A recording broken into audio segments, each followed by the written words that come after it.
Hello friend, સ્વાગત છે તમારા બધાનું મારા રસોડામાં। તો આજે હું બનાવીશ સરસ મજાની લસણવાળી વઘારેલી ચટણી।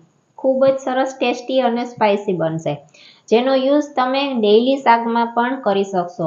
શાકમાં તમે 1 ચમચી નાખી દેશો, શાક સરસ ગ્રેવીવાળું અને એકદમ સરસ ટેસ્ટી બની જશે। અને આ લસણવાળી ચટણીને તમે એકલી પણ ખાઈ શકો છો। જ્યારે કોઈ શાક ભાવતું ના હોય ત્યારે આ લસણવાળી ચટણી ખૂબ જ સરસ લાગે છે। તેને રોટલી, પરોઠા, રોટલા સાથે, થેપલા સાથે ખૂબ જ સરસ લાગે છે। તો મારી રેસીપી હું આજે તમારી સાથે શેર કરીશ, પરંતુ તેની પહેલાં મારી ચેનલને હજી સુધીમાં સબસ્ક્રાઈબ ના કરી હોય તો પહેલાં જઈને મારી ચેનલને સબસ્ક્રાઈબ કરો, વિડીયોને લાઇક કરો અને શેર કરો। તો ચાલો આપણે સ્ટાર્ટ કરશું।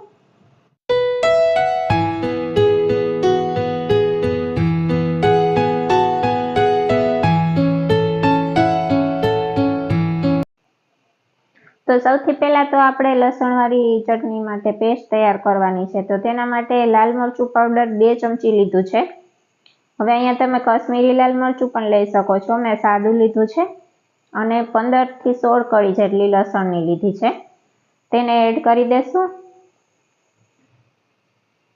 અને થોડું મીઠું લેવાનું છે, એટલે આપણી ચટણી છે એ સરસ રીતના ખંડાઈ જાય। હવે આને સરસ રીતના ખાંડણીમાં ખાંડી લેવાનું છે અને એકદમ ખંડાઈ જાય, મિક્સ થઈ જાય, જો આવી રીતના થઈ જાય ત્યાં સુધી ખાંડવાનું છે। આપણે ગુજરાતી ઘરોમાં તો આવી રીતના લસણવાળી ચટણી સ્ટોર કરીને રાખેલી જ હોય છે, ડેઈલી યુઝ થતી જ હોય છે। તો બસ હવે આને આપણે એક વાટકામાં કાઢી લેશું। પણ વઘારવા ટાઈમે જો આવી રીતના તાજી ચટણી બનાવવામાં આવે તો તે તાજી ચટણીનો જે ટેસ્ટ હોય છે ને તે સ્ટોર કરેલીનો નથી હોતો। તો બસ હવે તેની અંદર આપણે મસાલા એડ કરશું। તો 1 નાની ચમચી ધાણા જીરું પાવડર, 1 નાની ચમચી હળદર અને સ્વાદ પ્રમાણે થોડું મીઠું લીધું છે। મીઠું આપણે અગાઉ પણ એડ કરેલું છે એટલે એ પ્રમાણે લેવાનું છે। હવે આને અંદર આપણે થોડુંક પાણી નાખી અને પેસ્ટ તૈયાર કરીશું।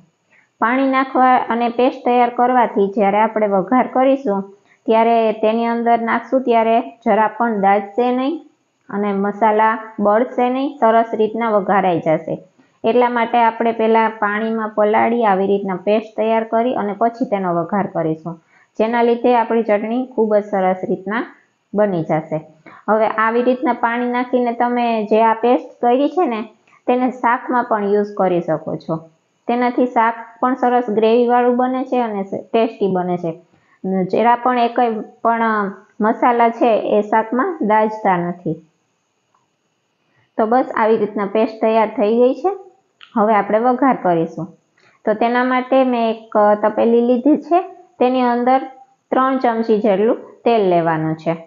તેલ થોડું આગળ પડતું લેજો, જેના લીધે વઘાર સરસ થાય અને ચટણી, વઘારેલી ચટણી છે એ એકદમ સરસ થશે। અને તેની અંદર રાઈ નાખીશું। રાઈ તતડી જાય એટલે 1 ચમચી આખું જીરું લેશું અને અડધી નાની ચમચી જેટલી હિંગ લેવાની છે। હિંગ નાખજો, વઘારમાં સરસ લાગશે। અને આવી રીતના મેં લસણ કટ કરીને લીધું છે। લસણ આવી રીતના કટ કરીને લેવું હોય તો લઈ શકો, આખું લસણ પણ લઈ શકાય છે। ખૂબ જ સરસ ટેસ્ટી લાગે છે લસણવાળી ચટણીમાં। તમે જો આખું લસણ આવી રીતના લેશો સરસ લાગશે। અને એક આદુનો ટુકડો લીધો છે, તેને પણ આવી રીતના ખમણીને એડ કરી દેશું। હવે લસણ આપણું સતળાઈ ગયું છે, સરસ ચડી ગયું, એકદમ કકળવા દેવાનું છે। એ પછી આપણે જે આ પેસ્ટ તૈયાર કરી છે ચટણીની અને મસાલાની તેને એડ કરી દેશું। એટલે હવે તમે જોઈ શકશો કે કલર પણ નહીં ચેન્જ થાય અને દાઝશે પણ નહીં અને આપણી વઘારેલી ચટણી ખૂબ જ સરસ બની જશે। બસ હવે એમાં મરી પાવડર મેં નાખ્યું છે, ઓપ્શનલ છે। જો તમારે આટલું બધું તીખાશ ના ભાવતી હોય તો ના લઈ શકો, પરંતુ મરી પાવડરનો જે ટેસ્ટ આવે છે ને લસણવાળી ચટણીમાં ખૂબ જ સરસ આવે છે। એટલે એક વખત નાખીને ટ્રાય કરજો, ભાવશે જ, ખૂબ જ સરસ લાગશે। સુગંધ પણ એટલી સરસ આવશે અને ટેસ્ટ પણ એકદમ અલગ થઈ જશે। તો બસ લસણવાળી ચટણી કકડી ગઈ છે। હવે લાસ્ટમાં તેની અંદર આપણે કોથમીર નાખીશું। કોથમીર નાખી અને મિક્સ કરી લેશું સરસ રીતના। બસ આને હવે 1 મિનિટ માટે ધીમા તાપ ઉપર ચડવા દેશું। લસણવાળી ચટણી ખાલી 2 મિનિટની અંદર બની જાય છે, જરા પણ વાર નથી લાગતી, ફટાફટ બની જાય છે અને ખૂબ જ ટેસ્ટી બને છે. કોઈ પણ શાકની જરૂર નથી પડતી અને તમે એમને શાક વિના પણ ખાઈ શકો છો, એટલી ટેસ્ટી બને છે.